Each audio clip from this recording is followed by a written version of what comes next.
Hello, amazing.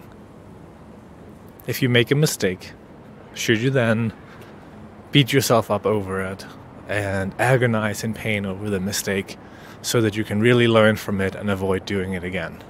Or is there a better alternative? Welcome to Reframes, the podcast where we invite you to take a different perspective on life. I'm Mathias Jakobsen. And this question was asked yesterday on Twitter by Kay High, who's the founder of Rad Reads, which is an amazing newsletter that you should definitely check out. It's one of the very few newsletters that I subscribe to and even read on a regular basis. And it has a collection of kind of the week's best writings from all over the internet. And I know there are lots of those kinds of newsletters, but I find this one to be particularly well done. So anyway, he asked this question: if you make a mistake, do you feel that it's important and necessary to really beat yourself up over it so that you learn from it, so that you don't make the mistake again, so that you keep your, as he called it, so you keep your edge? And as you've probably guessed, I wouldn't be making an episode about this if my answer was yes, that's what you should do. Because, yeah, that wouldn't be a reframe. I think that it's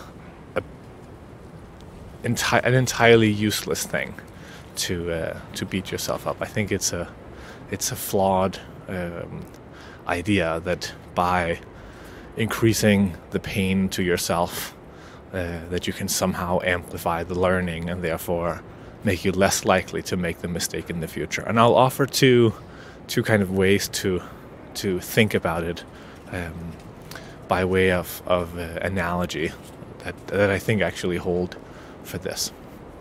One is if you think about what you're doing as equivalent to walking barefoot. So you're walking barefoot through the forest, you're trying to get somewhere. And so that's what you're doing, that's your work. But then as you're walking through the forest, you step on a stone.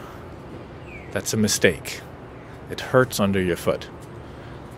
Now you're faced with a choice. You're walking somewhere, you're trying to get to your destination, but you stepped on a stone, you made a mistake. What do?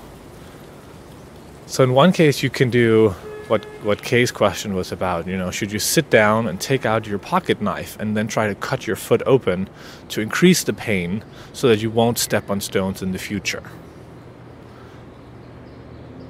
That seems silly, because even if you inflict more pain, it doesn't actually help you figure out where the stones are. It's just more pain. But more importantly, you could say like a less dramatic variation of this story. You just stay where the stone is and keep stepping on the stone to kind of repeat the pain until you understand where the stone is and how it hurts. Then it's less bloody and there's no knife.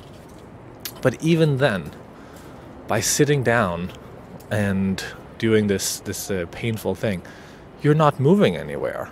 You're just standing still. So you're not getting closer to anything. You've stopped the whole purpose of what you were doing, which was to walk somewhere. So I think it's similar with mistakes. You're better off moving forward, to keep moving towards what it is that you're doing, to notice the pain, to notice that you stepped on a stone. And as you keep moving wherever you're going, to notice the patterns and to, gradually improve the way that you walk, to tread more carefully, to not step on stones, to pay attention to where the stones are. You learn that, but only if you keep moving, keep practicing, and not stop to inflict pain. Another way you can think of it is like work and mistakes being like a bank deposit and withdrawal. So whenever you do work, you deposit into your account. That's your positive contribution. The more you work, the more good stuff you do, the more you deposit into the account. Then when you make a mistake, it's like a withdrawal. Money comes out of your bank. You have less now. So a small mistake, might wipe out the contributions for the day, or for half the day, or for a couple of hours. Simply sitting down to burn some additional cash just to kind of cement the pain, again, it won't help. But you can easily get over a mistake simply by making more deposits, just by doing more good stuff. It is canceled out. And if you make a sufficiently big mistake, again, it's not helpful to stop thinking about what you can do to correct it. That's a better use. So what I want you to take away from this is that, I've met many people other than Kay that have a similar mindset about learning from mistakes by really agonizing over the mistake and reinforcing the pain. But what I want you to take away from this is, remember to factor in that all that energy could have been used instead towards something productive, something that moves you forward, something that makes a deposit, whatever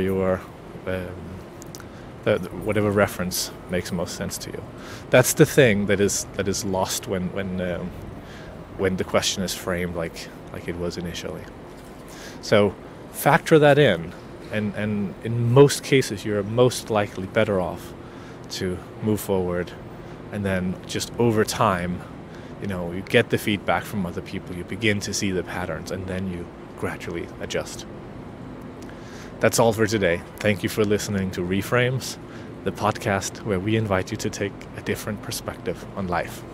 This podcast is produced in collaboration with Nikki Schmikis. I'm Matthias Jakobsen. Have a wonderful day. Bye.